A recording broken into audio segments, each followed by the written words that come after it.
Hello, donc maintenant une petite vidéo pour faire les installations.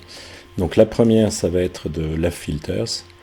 Donc pour ça, je vais dans l'explorateur. Il faut simplement se souvenir de l'endroit où on l'a enregistré, puisque on vient de le télécharger. Donc moi, je l'ai mis dans Hula Hop et dans documentation logicielle. Pas forcément très malin. Et LavFilters, c'est simplement un ensemble de ce qu'on appelle des codecs. Ce sont des petits bouts de logiciel qui permettent de décoder en fait les informations. Donc là, j'autorise l'appareil à faire des modifications. Je ne vais pas trop me poser de questions. Je vais faire Next. Et puis Next.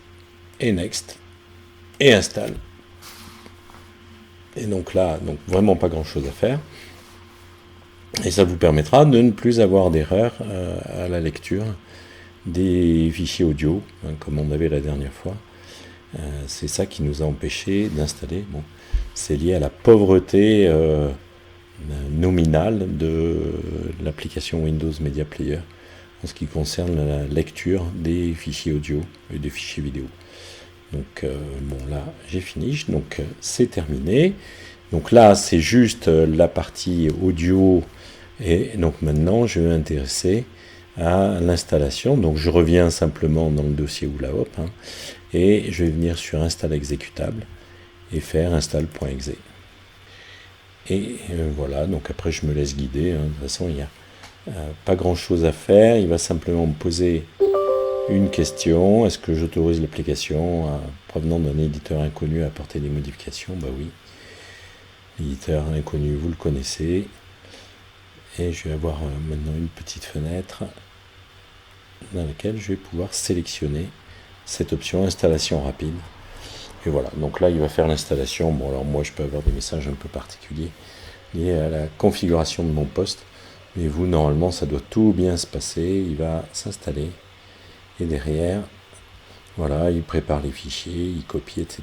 Si vous avez des anomalies, c'est peut-être que quelque chose s'est mal passé.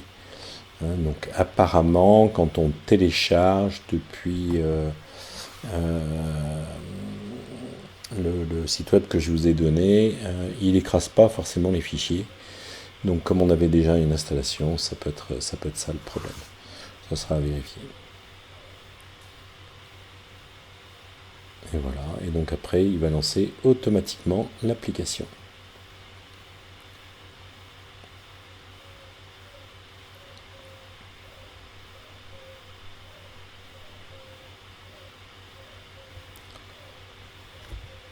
Donc voilà qui est fait, et donc maintenant, là vous avez cette petite image. Et donc là vous voyez en fait l'application, et si vous avez commencé à travailler, vos données ne sont pas perdues. Donc voilà, bah écoutez, on a terminé pour cette vidéo, et on reprend après pour la création d'une